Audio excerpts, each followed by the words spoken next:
I'm going to be ranking the best player from every NBA team, and I will be including injured players on this. So at number 30, I have Julius Randle. You know the Knicks are bad when this their best player. He's only averaging 19 and 10. 29 is Devontae Graham. He's in the most improved player conversation, averaging 18 and 7, shooting only 38% from the field, but he is young and still has a lot of time to develop. 28 is Nikola Vucevic. If I'm being for real, I have no idea why this guy was an all-star last season, but he is averaging 19 and 11, leading the Magic to the A seed in the East. 27 is D Rose. He's been great the last 2 seasons, averaging 18 points per game, and hopefully he can continue to get better and become an elite point guard again. 26 is Andre Drummond. I know he hasn't played many games with the Cavs, but I still believe he was better than Kevin Love this season. And Drummond is probably the best rebounder in the league, averaging 17 and 14. 25 is De'Aaron Fox. He's a young stud on the Kings, and I think he will be a future All-Star, averaging 20 and 7. 24 is DeMar DeRozan. Even though the Spurs are underperforming, DeMar has been underrated this season, averaging 22 and 5 on 52% shooting. 23 is Domantas Sabonis. He was the best player on the Pacers, who surprisingly made the playoffs, and he was an All-Star, averaging 18, 12, and 5. 22 is Ja. He is going to win Rookie of the Year. He's leading the Grizzlies to the A seed in the West, averaging 18 and 7. But he's only a rookie and hasn't done enough to be higher on this ranking. 21 is Brandon Ingram. You could argue that Zion was better, but I don't think he played enough games. In my opinion, BI is second in the most improved player conversation, and he was an all-star, averaging 24 points per game.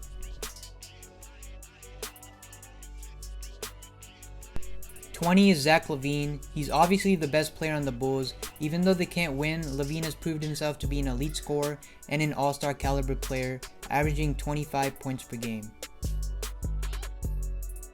19 is Chris Paul.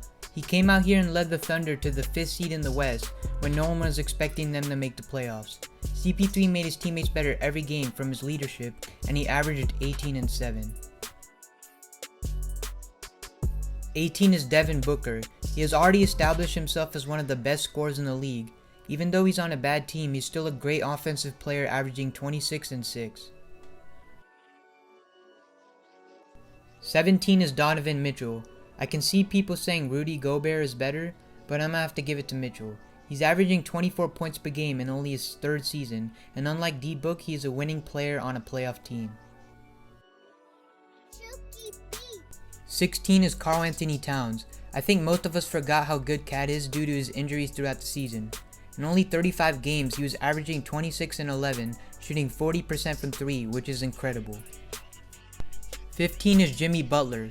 He's one of the best two-way players in the league, and he was a huge part in the Heat's success from his amazing play and leadership helping the young guys. Jimmy was averaging 26 and 6 with almost 2 steals per game. 14 is Joel Embiid. In my opinion, Embiid is slightly overrated and not a top 10 player in the NBA. Even though he was averaging 23 and 12, he was not as good this year on the offensive end, and I would not consider him the best center in the league anymore. 13 is Pascal Siakam. Spicy P has been outstanding this year, becoming an all-star player like we were expecting him to be. He led the Raptors to the 2nd seed in the East, averaging almost 24 and 7. 12 is Jason Tatum. In my opinion, Tatum has shown that he was the Celtics' best player this year, and he was playing like a superstar after the All-Star break, averaging 24 and 7. 11 is Bradley Beal. It's sad to see that he's wasting his career on the Wizards, but Beal is easily one of the best scorers in the league, averaging 30 and 6.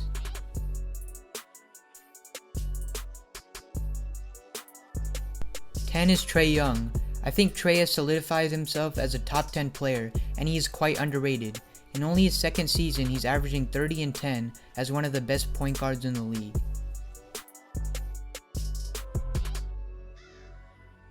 9 is Nikola Jokic. In my opinion, Jokic has shown that he's the best center in the league because of his ability to make his teammates better and lead his team to a high seed. And he averaged 20, 10, and 7. 8 is Damian Lillard. Dame was the second best point guard this season, and although the Blazers couldn't win, he had an amazing season averaging 29 and 8. 7 is Luka Doncic. Luka is in his sophomore year and he's already established himself as a superstar player. He's putting up historic stats of 29, 9, and 9. 6 is James Harden. There's not much to say. Harden is the best bucket getter in the league and he's making a case of becoming the greatest scorer of all time, averaging 34 and 7.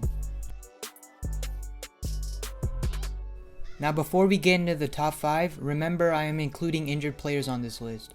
So obviously KD and Curry are going to be on here. And since they didn't really play this year, I'm going to have to put them both at the 4 and 5 spot.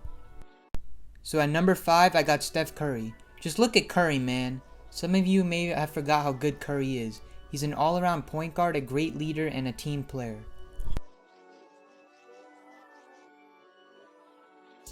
Number 4 is Kevin Durant. He's easily the best player on the Nets when healthy, and like I said, I couldn't tell myself to put KD any higher on this list because he didn't play. But KD is one of the best scorers in the league and might possibly be ranked higher next season. For number 3, I'm going to have to go with Kawhi Leonard. The Claw is having a great season, averaging 27 and 7 with almost 2 steals per game, but I believe the players at the top 2 have surpassed him from their amazing play. Number 2 is LeBron James. He has shown that he's still the king at 35 years old. He's second in the MVP conversation, and he was an amazing player, leading the Lakers to the first seed in the West, averaging 26, 8, and almost 11 assists.